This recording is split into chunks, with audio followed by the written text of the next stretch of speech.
Hi there and welcome to my starting positions video. I'm RBD and let's get started. First of all, we'll take a little look at the world map and I'm just going to highlight here for you where the Total War Warhammer 2 will take place. I also have a sneaking suspicion that they're going to add in Araby and Hekara, so there's that highlighted in the purple there. Anyway, the premise of this video is that we've been told we're going to get two distinct starting positions for each race. So I think they're going to be a bit more ambitious than that and go for different starting positions on different continents. And I can see this working for almost all races, with the possible exception of the Dark Elves, because they can be a bit tricky, as you'd expect. So what we'll do is we'll start with the Lizardmen. Now for the Lizardmen, we've had Lord Mazdamundi confirm the Slann Mage Priest, and I think it's very likely he will start in Xhotl, his home city. Now, Xhotl, north of Lustria, your starting enemies are going to be the Vampire Coast and the Vampire Pirates, the Dark Elves in the north, human treasure hunters, possibly from Estalia and Talea, and, in my opinion, the Skaven. Now, in the lore, the Skaven have vanished from Lustria, but considering the poetic license they took with Vlad in his kind of lifetime, I think they'll just keep the Skaven alive, just to give a bit more diversity to the combat and factions you'll face in Southern Lustria. I'll come back to this game in a moment, but first of all I'd like to pan over to the Southlands. Now, there's also colonies of Lizardmen in the Southlands, because it used to be part of Lustria. Now, for a second legendary lord for the Lizardmen, I'm fairly confident it's going to be Kroq-Gar, the Saurus warrior, just because a second Mage Priest wouldn't make sense as far as the games have been going so far. I think he's a very famous warrior, prolific warrior on the level of Karl Franz, Malekith, Grimgor Ironhide, and I think he will start in the temple city of Zlatlan. So he'll be able to face primitive humans, savage orcs, a lot of Skaven of Clan Pestilence. There's high elves there, there's dark elf pirates, there's possibly even dwarves if they include Karak Zorn, the lost city of the dwarves. And by giving them starting positions on separate continents, you're totally changing your game. It's going to make each playthrough completely unique, and especially if they introduce extra legendary lords, you're talking campaign after campaign that could go totally different ways. I'm really excited for the scope of this map. Although it's been said it's going to be the same size as the original game, with more territories, I'm not sure how they're going to work that out because there's so much more to cover. But I'm very interested to see what they do with naval. I know there's not really any naval combat that you can fight other than auto-resolve, but just their talk of making it more interesting and more to think about, more mechanics for the oceans, I think is a really appealing idea. And there's so much ocean to cover in this game that I think it's going to be an interesting prospect. But on with the starting positions, I think the Lizardmen's main competitors are undoubtedly going to be the Skaven. So back in Lustria, I think you're going to have the Skaven starting probably with Kroq, because he led them well in Lustria and he's not been heard of since. So I think he's going to start in the city of Pisa, because that's where the Skaven started in their war with the Lizardmen. I think Kroq's just the best pick, and you could possibly have. I'm not sure if Mazdamundi was around. I'm fairly sure. Well, he was alive. I don't know if he was awake, but you could have a bit of rivalry between Mazdamundi and Kroq. Panning back over to the Southlands, I'm thinking Nurglich, or one of the long liam Nurgliches, leading Clan Pestilence.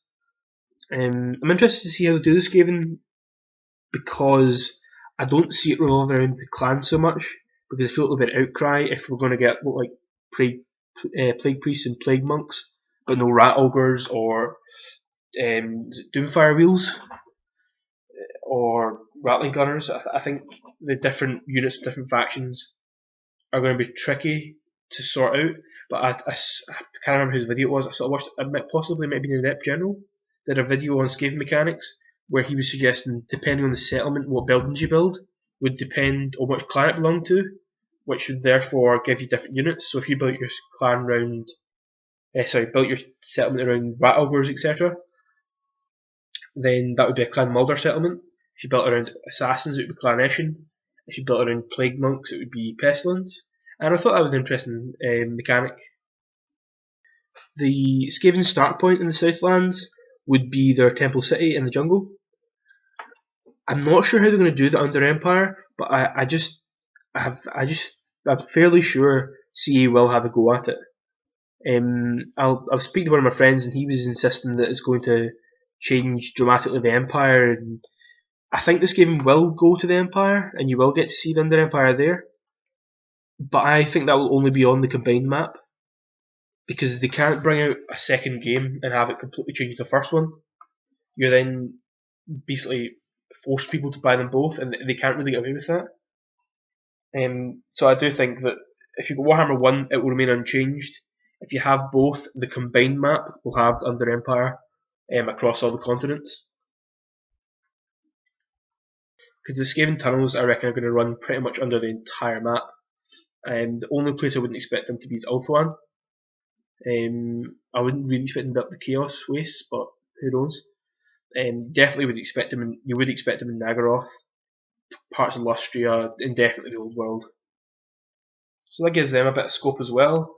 They'd fight similar enemies as the Lizardmen would in those locations, Southlands and Lustria. But it'll be a unique race, a very unique race that'll be interesting to see.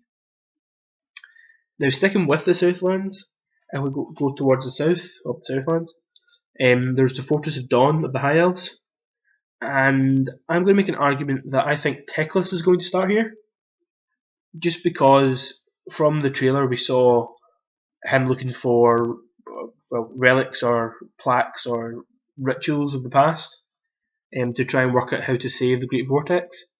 And we saw it was a jungle. We saw it had High Elves, Dark Elves, and Lizardmen. But to me, that doesn't enforce the fact it must be Lustria. I think there's a decent chance it could also be the Southlands. And what that would mean is, if Teclis is starting there, he wouldn't start in the Temple of Hoeth in Ulthuan, although that is possible. But I think they're more likely to again spread them out over the continents. Teclis will start in the Fortress of Dawn. There's also no reason Malekith couldn't have been in the Southlands. He's known for travelling the world, and Dark Elf pirates definitely go as far as Southlands. So there's no reason he couldn't be with them. However, if we take it back to Ulthuan, I think that if Teclis doesn't start in the Southlands, he will of course start in Temple of Hoeth. And his brother Tyrion, I'm almost certain, will start in Averlorn. With Alariel, the Ever Queen. I think Tyrion's going to very much be like the defender of the High Elves, the main kind of thrust of the High Elf faction. Finnebar the Phoenix King would be a separate faction for me, Lothern, and I think Tyrion's just going to be the generic High Elves. I think his character is going to have a lot to do when it comes to facing off against the Dark Elves. Teclis, I feel, is very much more the researcher who will be saving the world on a grander scale, whereas Tyrion's fighting your individual battles. They're going to have to be separate factions, but I would very much like to see that maybe a sort of military alliance from the start between them, possibly with the whole of Ulthuan, because I don't see, although they politically intrigue a lot, I don't see them being at war with each other very often. It's also a problem I see with the Lizardmen. They're particularly known for being united all the time. There's not much in the way of infighting, but I feel like it's a total war game. There has to be some form of infighting within your race. Yeah, so Tyrion will start in Avalon, I'm sure. While we're still on Ulthuan, I think there's a fair chance Malekith could also start here, perhaps in the Blighted Isle, or perhaps in Anlek, the city of Anlek in the north of Ulthuan. He's been known to invade from time to time, and I'm fairly sure that's before the end times where he ended up, or Tyrion ended up staying in Ulthuan fighting off Malekith's Dark Elf invasions. However, if he doesn't start there, he will almost certainly start in Nagrond.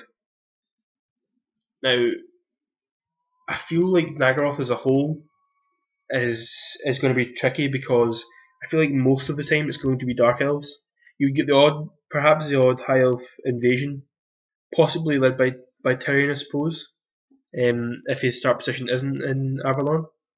But Marathi, almost certainly. She doesn't leave very much. She'll be in the Grond, and that's her tower in the north.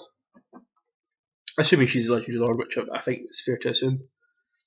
Um, she will again be closely aligned to Malekith because it's her son. But I feel like there's been enough intrigue and betrayal between the two of them. While they're creepily close, their factions wouldn't necessarily have to have anything beyond non-aggression pacts.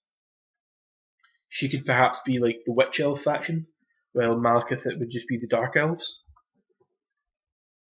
As for conflict for the Dark Elves, the High Elf invasions, they could have Chaos invasions. I feel like the Chaos Warriors will show up in some form in this game. It'd be very unlike a Warhammer game not to have them. Even if just to provide villains for when the Vortex goes south. Speaking of the south, Lizardmen could invade from the south. I'm not sure if the Vampire Coast invades far enough up, but I'm sure you'd see some form of piracy, although the Dark Elf Navy is formidable.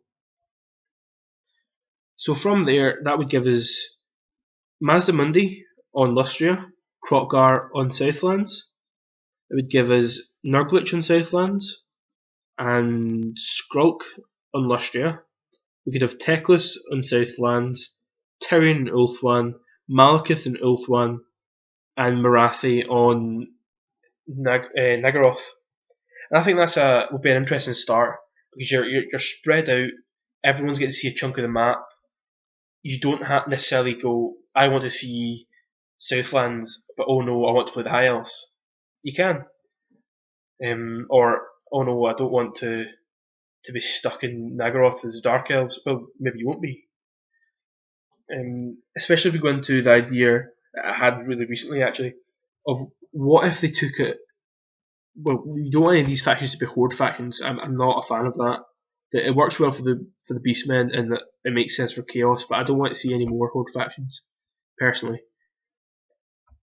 But I wonder if they could pull off having, for example, Teclis start in the south of Southlands as an army, but have his home city still be Temple of Hoth. I think it's a bit of a stretch, but I don't think it's too wild. Or potentially have Tyrion start as an army in Nagaroth, with his home city being Avalon, so there's no threat to them losing their home city.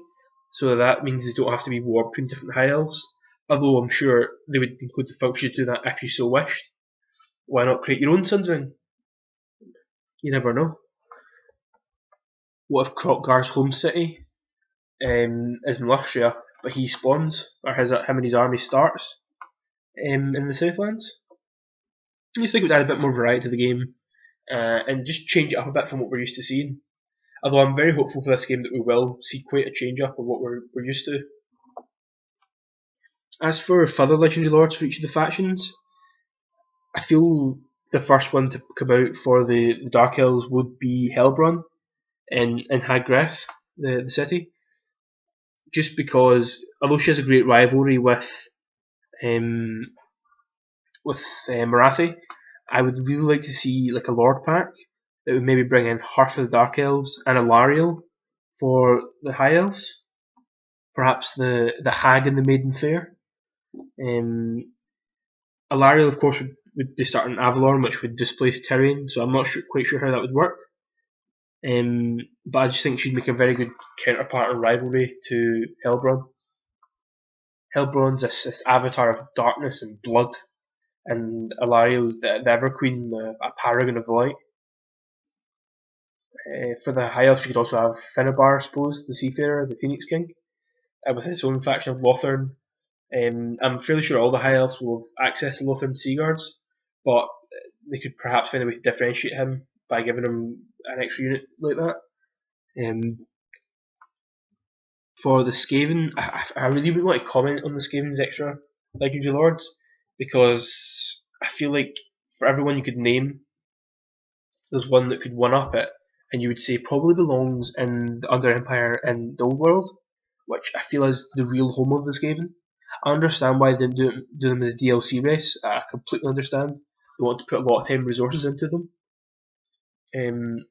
But they do very much belong in the Old World, and I really don't understand how they're going to manage to DLC for this game, because you would assume it's a race for the second game. They must put in the DLC for the second game, but then they can't really have DLC for the second game affecting the first. And I understand I've said before about the combined map, but you can't DLC for the second game relying on people having the first game, because while the first game people might not buy the second game, unlikely. The people who buy the second game might not have had the first. They might have went, oh, I don't fancy those races. So you can't tie their DLC into a different game. I don't think it would work. So I think I'm going to leave this game in there. And finishing up with the Lizardmen, I think the Prophet of Xhotl would be the next legendary lord, and he could have a very, very close rivalry with Kroq. I'd be very surprised if he's not in the game anyway, to be honest. Leading his own faction of skinks from Chakwa. Other legendary lords for the Lizardmen, I suppose you could have Gorok the Saurus. I'm not hugely familiar with his story, although Lizardmen are more my faction. Or you could possibly have, and I'm going to butcher the name here, Tic Tac Toe, the brave skink who led the defence of Xhotl while Mazdamundi was away. There's a huge variety of what they can do, these races, and I'm so excited for them just kind of throwing out the rulebook. Like with the first game, they had to go, well, we need to have the Empire so that the traditional Total War fans know what they're getting into. We have the Vampire Counts, who were the totally weird race that no one had seen before, that I wouldn't say we weren't expecting, but they were revealed late, and they were very different from the other races. The Warriors of Chaos played a lot like Attila, in my opinion, played a lot like the Huns. I know it was pure DLC, but I feel like a lot of people got them anyway. This game I feel is just going to be a total different ballgame. The High Elves will play, they're probably your most vanilla race. I feel like they're going to play very defensively, but with a lot to bring, like the variety of dragons they have, the fantastic cavalry. They're not going to be your typical race. The Dark Elves are they're much more aggressive, but they're going to have your Witch Elves, but then they're going to have the Crossbowmen, the Black Shards, the Cold One Cavalry, Cauldrons of Blood. It's just going to be ridiculous. And Skaven, they're going to be your wild cards for this game. They're going to be insanely different from anything we've ever seen. I can't wait to see how they incorporate things like malfunctions and like pieces of equipment exploding, taking out half the Skaven army with the enemy. I just think that'd be fascinating. And my personal favourites, if I've not made that clear already, is the Lizardmen. And I'm fairly sure we're going to miss out on a few units for Lizardmen, but I feel that's to be accepted. I mean, they can't do everything. I understand Beastmen fans lost out on their Jabberslave, so I can see the Troglodon maybe losing it. But then if they've got the Carnosaur in, I suppose the argument could be made either way. The Carnosaur model's there, so is Troglodon that hard to do? I mean, they come in the same box from Games Workshop. But by the same token, if you have the Carnosaur, do you need the Troglodon? As for Razordons and Salamanders, I think if you see one, you'll see the other. I wouldn't bet on seeing either of them. We're going to see Pterodon Riders, I think we knew that from the trailer. Probably Ripperdactyl Riders as well, just for a bit more variety. I'm interested to see how the powers, the kind of strength levels work with them, because I'd like to see the Pterodon Riders being a bit more powerful than the Hawk Riders, and perhaps on par with the Great Eagle. I'd like to see the Pterodon Riders perhaps on par with dragons, just because there's 3 of them, and I feel like the Lizardmen, I feel like they should be powerful in the air. I don't know why. I mean, they're powerful.